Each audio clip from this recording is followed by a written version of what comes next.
이어서 하나님의 말씀 이사야 6장 1절에서부터 13절 말씀을 공독해 올립니다. 우시야 왕이 죽던 해에 내가 본즉 주께서 높이 들린 보좌에 앉으셨는데 그 옷자락은 성전에 가득하였고 서랍들은 모셔 섰는데 각기 6날개가 있어 그 둘로는 그 얼굴을 가리었고 그 둘로는 그 밭을 가리었고 그 둘로는 날며 서로 창화하여 가로되 거룩하다 거룩하다 거룩하다 만군의 여호와여 그 영광이 온 땅에 충만하도다. 이같이 창호하는 자의 소리로 인하여 문지방의 터가 요동하며 집의 연기가 충만한지라. 그때 내가 말하되 화로다 나여 망하게 되었도다. 나는 입술이 부정한 사람이요 입술이 부정한 백성 중에 거하면서 만군의 여호와이신 왕을 벼스미로다. 때에 그 스랍의 하나가 화저로 단에서 취한 바 빈 숯을 손에 가지고 내게로 날아와서 그것을 내 입에 대며 가로되 보라 이것이 네 입에 닿았으니 네 악이 제하여졌고 네 죄가 사하여졌느니라 하더라. 내가 또 주의 목소리를 들은즉 이르시되 내가 누구를 보내면 누가 우리를 위하여 갈꼬. 그때 내가 가로되 내가 여기 있나이다. 나를 보내소서. 여호와께서 가라사대 가서 이 백성에게 이르기를 너희가 듣기는 들어도 깨닫지 못할 것이요 보기는 보아도 알지 못하리라 하여 이 백성의 마음으로 둔하게 하며 그 귀가 막히고 눈이 감기게 하라. 염려컨대 그들이 눈으로 보고 귀로 듣고 마음으로 깨닫고 다시 돌아와서 고침을 받을까 하노라.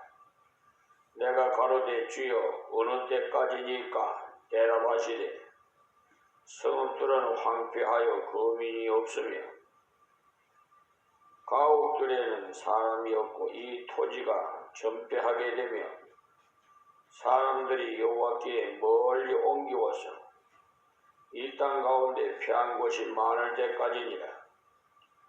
그 중에 10분지의 1이 오히려 남아있을지라도 이것도 삼키운 바 될 것이나 밤나무 상수리나무가 비임을 당하여도 그 그루터기는 남아있는 것 같이 거룩한 씨가 이 땅의 그루터기니라. 아멘.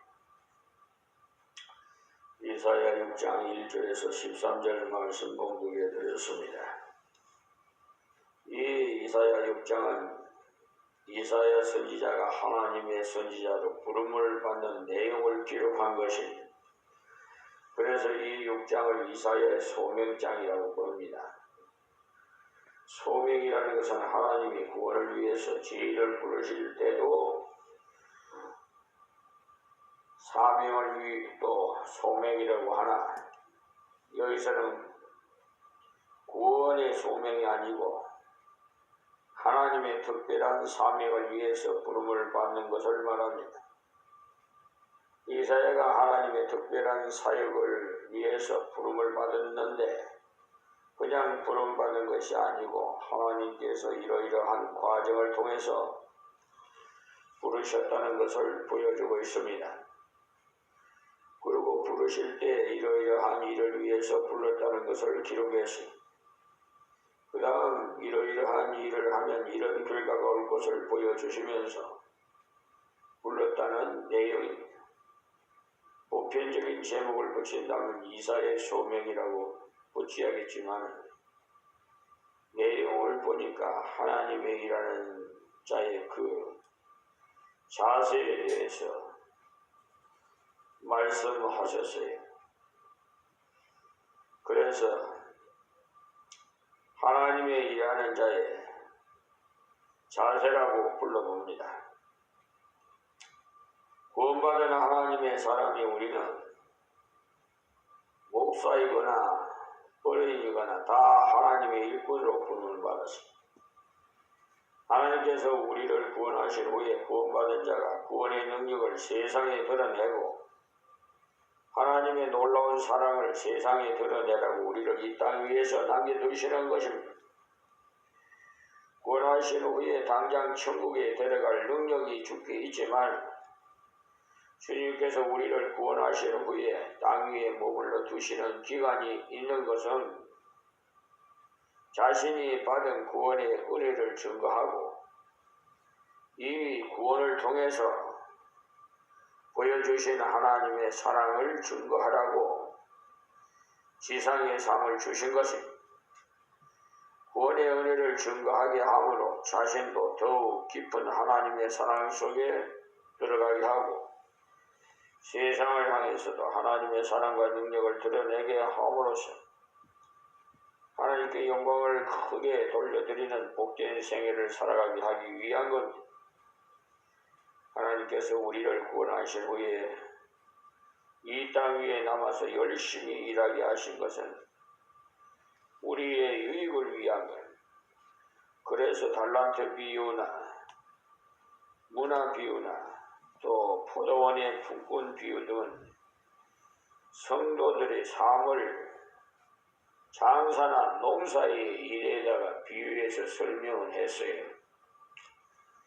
우리는 하나님의 자녀로서 구원받은 자답게 하나님 뜻대로 삶으로서 말미암아 하나님의 사랑과 능력을 더욱 체험하고 하나님의 귀한 은혜를 이 세상 사람들에게 드러내고 하나님의 영광을 드러내는 작업을 해야 됩니다. 그렇게 하기 위해서는 하나님께서 어떤 과정을 통해서 일을 하시게 하시는지 오늘 본문에서 살펴보겠습니다. 단번에 위대한 하나님의 일꾼이 되게 하는 경우는 극히 드물고요. 전 인생을 통해서 점점 완숙한 봉사자로 나가게 하십니다. 먼저 1절에서 5절까지는 첫 대목이고요. 먼저 하나님의 자녀가 하나님의 뜻을 순종하는 모든 일은 다 하나님의 일을 하는 것이라는 사실을 알아야 합니다. 흔히 이런 진리를 잘 몰라서 전도하는 것만 하나님의 일인 줄로 생각하는데 물론 전도하는 것이 가장 귀합니다만 그 외에도 하나님의 교회에서 일하는 것이나 가정에서 일하는 것이 하나님의 뜻을 따라 한다면 다 하나님의 일이에요. 그런데 하나님의 일을 바르게 하기 위해서는 먼저 하나님과 자기를 바르게 알아야 돼요. 일이 하나님의 일이니 일을 시키는 하나님을 바르게 알아야 되겠고 그 일을 어떻게 감당할 수 있는지는 자기를 바르게 알아야 돼요. 그러니 하나님 어떤 분이신지 또 하나님의 일 맡은 나 자신을 바르게 알아야만 맡기신 분의 의도대로 순종한 자신이 어떻게 처신해야 할 것을 알게 됩니다. 그 다음에는 하나님이 내게 맡긴 이 일을 바르게 알아야 합니다. 하나님 무엇을 맡기셨는지 일 자체를 바르게 알아야 하나님의 일을 온전하게 할 수 있기 때문에 그러니까 1절에서 5절까지에서는 이사야가 하나님을 바라보고 자기를 바라보는 장면이 1절에서 우시야 왕이 죽던 해에 내가 본 적 그랬어요. 앞에서 말씀드린 대로 이사야는 우시야, 요담, 아하스, 히스기야 이렇게 네 왕의 시대를 거쳐오면서 하나님의 일을 했다고 했어요. 그러니까 이사야가 처음 하나님의 일을 받을 때가 우시야 왕 때였어요. 이 우시야 왕에 대해서 참고하기 위해서는 역대하 26장을 한번 보시면 됩니다. 역대하 26장을 읽어보면 우시아는 도대체 어떤 왕인지, 또 우시아 왕 시대는 어떠했겠다는 그런 것을 짐작할 수가 있어요. 역대하 26장 1절부터 보면 유다와 온 백성이 우시아로 그 부친 아마샤를 대신하여 왕을 삼으니 때에 나이 16세라. 왕이 그 열조와 함께 잔 후에 우시아가 엘롯을 건축하여 유다에 돌렸더라. 우시아가 위에 나아갈 때 나이 16세라. 예루살렘에서 52년을 지리하니라고 하였습니다. 거기에는 우시아의 그 치세의 기간에 대해서 말씀하는데, 우시아가 오랫동안 왕으로 했으니까 그의 치세가 보통 왕들보다 아주 깁니다. 이어서 그 모친의 이름은 여골리아라. 예루살렘 사람이더라. 우시아가 그 부친 아마샤의 모든 행위대로 여호와 보시기에 정직히 행하며 하나님의 묵시를 밝히 아는 스가랴에 사는 날에 하나님을 구하였고, 저가 여호와를 구할 동안에는 하나님이 형통케 하셨더라고 했습니다. 그러니까 우시아가 유다 왕 그들 중에 아주 선한 왕에 들어갑니다. 우시아는 사업을 많이 했는데 6절부터는 우시아의 그 사업 이야기가 나와요. 그는 참으로 많은 사업을 했는데 토건 사업으로는 못도 맞고 골짜기도 파고 성들도 쌓았어요. 산업정책으로 육축도 키우고 등등 많은 사업을 했어요. 정치도 잘해가지고 성을 쌓기도 하고 빼앗기도 하고, 또 경제정책을 잘해서 부여하게 되고 하나님도 잘 섬겼어요. 그러니까 16절에 보시면 저가 강성하였지매 그 마음이 교만히 악을 행하여 그 하나님 여호와께 범죄하되 곧 여호와의 전에 들어가서 향단에 분향하려 한지라. 제사장 이사야가 여호와의 제사장 용맹한 자 80인을 데리고 그 뒤를 따라 들어가서 우시아 왕을 막아 가로되, 우시아여 여호와께 분향하는 일이 왕이 할 바가 아니오라고 했어요. 애석하게도 이 일로 인해서 우시아가 그만 하나님의 채찍으로 문둥병이 들었어요. 그가 참으로 훌륭했지만은 마지막에 가서 안타깝게 됐어요. 그러니까 우리도 좀 정신 차려야 됩니다. 처음이나 끝이나 동일해야 돼요. 그러니까 초심을 버리면 안 돼요. 하나는 상당히 훌륭한 왕이 죽었으니까 슬프다는 거예요. 우리 1절에서 우시아가 죽던 해라는 말에 두 가지 뜻이 내포되어 있어요. 그 뒤를 이어서 사람이 통치를 발휘해서 그 전통을 이어갈 수 있을지 의문이기 때문에 슬프다는 겁니다. 하나는 훌륭한 왕이 죽었으니 슬프다. 그리고 통치를 발휘해서 그 전통을 이어갈 수 있을지 의문이기 때문에 슬프다. 그리고 두 번째는 어미하신 하나님이 살아계신 증거를 보여주신 것이라는 겁니다.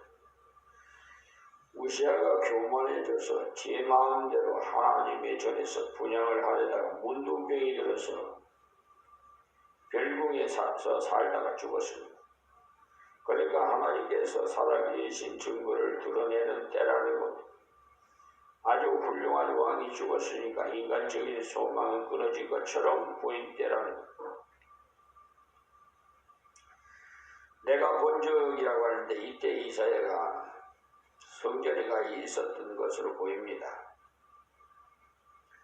우시아 왕이 죽었으니까 마음도 쓸쓸하고 또 온 나라도 어수선하죠. 그럴 때 이사야는 기대를 하나님께 두기 위해서 하나님 앞에 나아갔습니다. 우리가 슬픈 일을 만나고 괴로운 일을 만났을 때 하나님께 가까이 나가는 자가 될 때 하나님께서 하나님의 은혜와 권능을 맛보게 하시느니라. 이런 때 이사야가 하나님의 이상을 보았어요. 내가 본즉 주께서 높이 들린 보좌에 앉으셨는데 그 옷자락은 성전에 가득하였고, 우시아는 죽었는데 하나님은 결코 죽지 않았다는 말씀입니다. 사람은 가도 하나님은 항상 이스라엘 가운데 계신다는 겁니다. 사람의 권능을 거치는 때가 있지만은 하나님의 권능은 거치는 때가 없어요.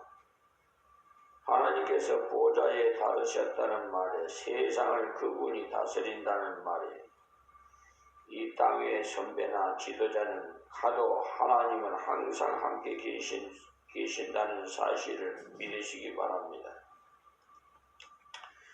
그래서 하나님의 은혜로운 다스리심에 변함이 없으시다는 것을 확실히 믿는 자만이 하나님의 일을 충성되게 할 수가 있어요. 환경이 변하고 사람은 변해도 하나님은 한결같이 다스리시고, 그리고 여기서 하나님 옷자락이 성전에 가득했다고 하시는 말씀은 하나님의 통치를 보여주신다는 겁니다. 특히 하나님의 백성이고 하나님의 말씀을 따르는 자에게 동행하시는 증표를 주신 것을 말합니다. 하나님께서 보좌에서 권위만 세우시는 것이 아니고 우리와 동거하시는 분이시라는 거예요. 그러니까 하나님의 어미하심과 하나님의 자비하심을 바르게 알아야 하나님을 바르게 섬길 수가 있어요. 어떤 사람은 하나님의 어미하심만 알아가지고 그분 앞에 서는 것을 두려워하는데 그 어미하신 분이 또한 자비하셔서 우리와 동거해 주시고 있어요. 그러므로 두려워만 할 것이 아니고 그분 가까이 나가서 교제를 통해서 그분과 은혜를 입어야 합니다. 다음 2절 말씀이요. 스랍들은 모셔섰는데 각기 6날개가 있어 그 둘로는 그 얼굴을 가렸고, 여기 스랍들은 하나님의 보좌 가까이서 봉사하는 천사들을 말합니다. 스랍의 원래 뜻은 불꽃이라는 뜻이나 천사의 이름입니다. 그리고 이것은 교훈적인 뜻을 주기 위해서 보여주신 것입니다. 그래서 하나님의 계시인 이상이 그 둘로는 그 얼굴을 가렸고 그 둘로는 그 발을 가렸고 그 둘로는 날며라고 됐어요. 이들은 바로 하나님의 근위병으로 일하는 천사들이에요. 하나님 바로 가까이서 하나님을 섬기는 천사를 말하는데 얼굴을 날개로 가리웠다는 말은 겸손한 모습을 말하는 겁니다. 여인들이 부끄러울 때 얼굴을 살짝 가리기도 하는데 그런 것이 다 겸손을 표하는 수단입니다. 겸손한 자라는 것은 순종으로 하나님 앞에서 겸손의 실질적인 표를 보여야 합니다. 그러니까 여기에 나오는 천사는 하나님 앞에 순종의 증표를 보였습니다. 그러니까 이사야가 하나님의 일을 하기 전에 하나님의 일하는 자들의 참다운 모습을 보여줌으로써 하나님을 바르게 알고 하나님의 일할 때의 그 일하는 바른 자세도 함께해서 알게 해주셨습니다. 그 다음은 또 두 날개로 발을 가리웠다고 했는데 바른 시체 중에서 비천한 부분으로 해석이 돼. 그것을 가리웠다는 것은 하나님의 앞에서 근신하는 태도를 보였다는 말이에요.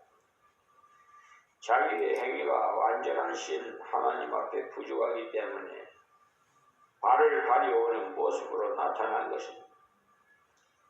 천사라고 하니까 완전한 것 같아도 하나님 앞에서는 별 것이 아니에요.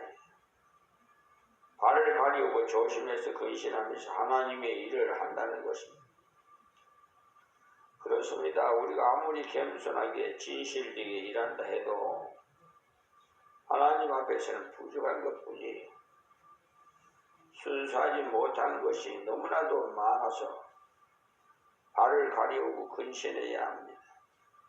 발이라는 것은 행동을 대표하는 것 아닙니까? 그러니까 행동을 근신해야 하는 것을 보여준 것입니다. 그리고 두 날개로 날더라고 했어요. 여기서 나는 것은 하나님 앞에 봉사하는 것을 말하는데 겸손하게 근신하는 자세를 봉사라고 하는 것입니다. 하나님의 일꾼은 하나님 말씀에 대하여는 언제나 이해하면서 순종하고 자기 생활을 근신해야 합니다.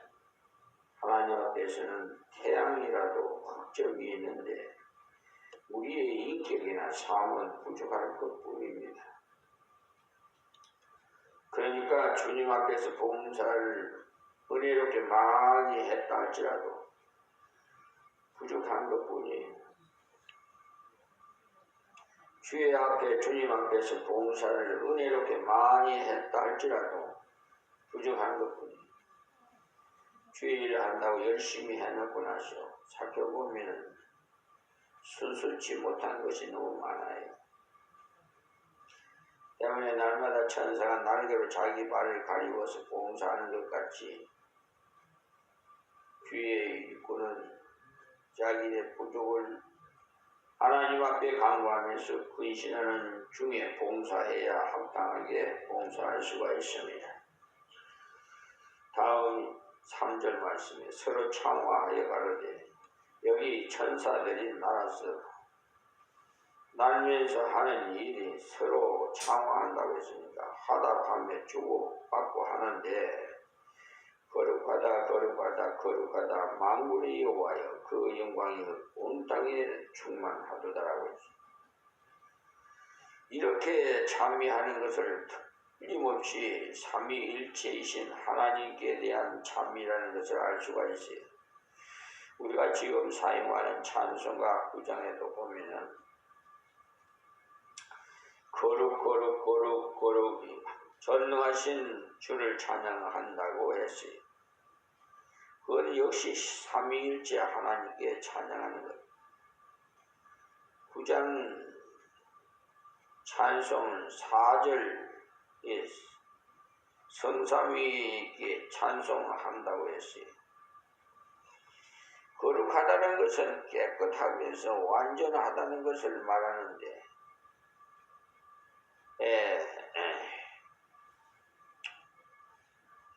저 세상의 죄인들은 그리스도를 믿게 해서 죄사함 입어서 하나님의 깨끗한 백성, 순종하는 백성으로 만들기 위해서 노력하는 것이 하나님의 백성들이 해야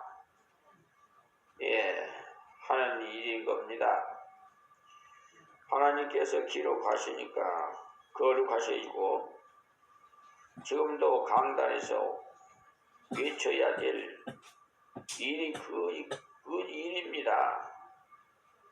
하나님은 거룩하시니까 그 앞에 나올 자도 거룩해야 하는데 우리에게는 거룩이 없어요. 그러므로 주 예수님의 그 보혈로 거룩하게 되지 않고는 깨끗하게 되지 않고는 하나님께 나와서 그분을 배울 자가 아무도 없습니다. 그러니까 지금도 성도가 전도할 때 외쳐야 내용이 하나님은 걸어가신 분이시며 정직한 분이시며 진리시니까 그 앞에 설 수 없다는 것을 강조해야 하는 것. 그리고 우리는 말로는 설 수 없다는 것을 강조해야 하는 거예요. 그러니 우리 생활로서도 그 얼굴을 확실하게 보여줘야 합니다. 성도는 철두철미하게 믿지 않는 자 앞에서 정직해야 합니다. 제가 수차례에 걸쳐서 정직을 강조합니다. 믿지 않는 자는요, 사람을 상대해서 일하지만은 우리는 하나님을 상대로 일해야 하는 것.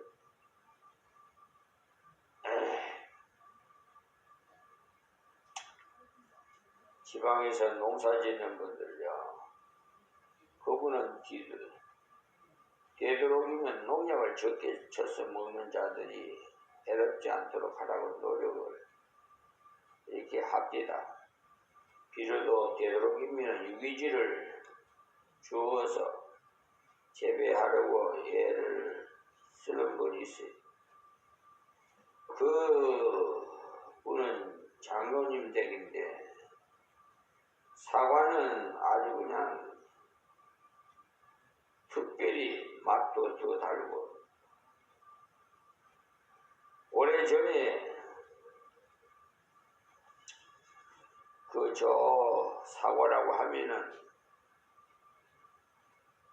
대구 사과라고 그렇게 말을 많이 하잖아요.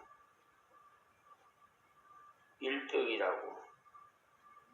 사과로서는 1등이라고. 근데 정직하게 일하면은 정직한 결과가 일어나게 하더라.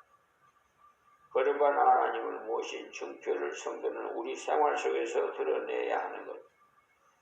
장사를 하든지 교사를 하든지 믿지 않는 자와는 다르게 하나님을 상대해야 일해야 하는 겁니다. 상대해서요. 물론 말로도 복음의 진리를 외쳐야 되겠지만 하나님은 거룩하신 분이니까 회개하고 예수를 믿어야 하나님 앞에 설 수 있다는 것을 분명히 말해줘야 돼. 그리고 생활도 거룩해야 돼. 요사이같이 야박한 세상에 정직하게 살다가 굶어 죽겠다는 사람들이 간혹 있습니다만 성도는 정직히 살아도 굶어 죽지 않는다는 사실을 세상 앞에서 보여줘야 돼요. 천사들이 거룩하다 그러고 창화하고는 만군의 여호와여 그 영광이 온 땅에 충만하더라고 했지 않습니까? 전능하신 약속의 하나님 영광이, 즉 하나님 높으신 권능을 온 땅 어디를 봐도 다 알 수 있다는 것. 진정 믿음의 눈으로 온 땅을 바라보면 하나님의 지으심과 다스리심을 깨달아서 하나님의 높이심과 함께 하실 수는 있습니다. 우리의 심령이 성령으로 열려졌을 때, 우리의 심령이 말씀으로 열려질 때 어디를 가든지 어디에 있든지 여기도 하나님께서 함께 하시는구나. 하나님께서 만물의 하나님이 내가 살고 있는 세상을 다스리시는구나. 내 직장을 다스리시는구나. 내 사업체를 다스리는구나. 그렇게 각각 깨닫게 해주십니다. 때문에 우리의 눈을 열어주시기를 기도해야 돼요. 왜냐하면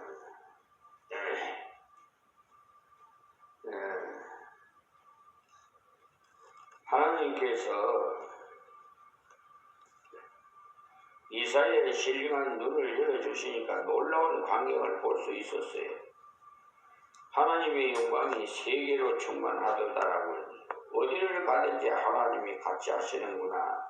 이 사실을 알 때 얇은 깨부리는 수작을 하지 않게 된다는 사실이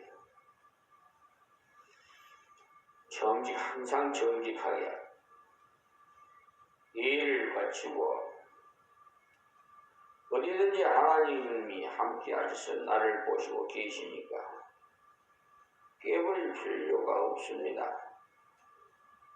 그렇지 않다면 깨를 부리는 것이 현명할지도 모르지 않습니까?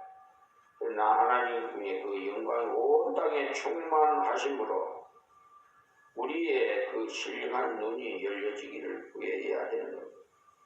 그럴 때 진실되고 합당하게 일해갈 수가 있기 때문에 사람의 눈치를 살피지 말고 하나님의 눈치를 살펴서 일할 수 있는 자들이 되시기를 주의 이름으로 부탁드립니다. 오늘 새벽은 여기서 말씀을 맺겠습니다.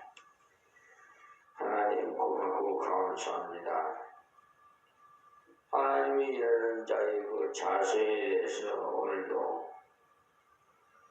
말씀을 정교하게 하신 하나님, 이 말씀을 듣는 귀 있는 자들이 다 거듭나게 해주시옵시고 하나님의 뜻대로 이 세상 잠시 위에 있는 그 머물다가 영원세계인 영생으로 가게 하여 주시옵시고 이 세상에 있는 동안에 하나님의 영광만 돌릴 수 있는 모든 생각과 행동이 되게 주시옵소서. 예수님의 이름으로 기도. 아멘.